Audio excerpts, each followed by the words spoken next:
laptop တစ်လုံးဝယ်မယ်ဆိုရင်ကျွန်တော်တို့ကအဓိကဘာတွေကိုဦးစားပေးပြီးတော့စဉ်းစားကြတယ်။များစုကတော့ CPU, RAM, SSD ကိုအဓိကဦးစားပေးပြီးစဉ်းစားကြတယ်။ဒါပေမဲ့အခုခေတ်နောက်ပိုင်းမှာလူငယ်တွေအနေနဲ့ကအလုပ်လည်းလုပ်ချင်တယ် performance မြင့်မြင့်နဲ့လည်း game ဆော့ချင်တယ်ဆိုရင်ကျွန်တော်က HP Gaming Series တွေက Vintage Series နဲ့မိတ်ဆက်ပေးရသည်။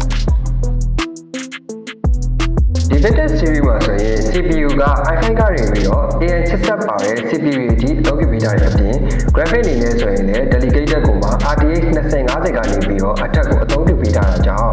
လူငယ်တွေအနေနဲ့ကအလုပ်ပဲလုပ်လို့ game ဆော့လုံးဝအဆင်ပြေစေမယ့် laptop အမျိုးအစားပဲဖြစ်တယ်။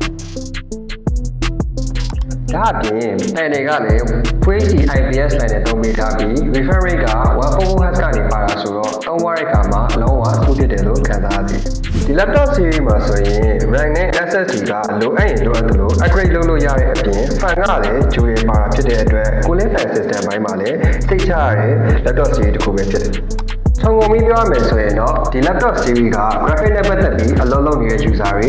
game ကိုမှ smooth ဖြစ်ဆော့ချင်တဲ့လူငယ်တွေအတွက်လုံးဝရွေးချယ်သင့်တဲ့ laptop series တစ်ခုဖြစ်တယ်လို့ဆိုနိုင်ပါတယ်ခင်ဗျာ။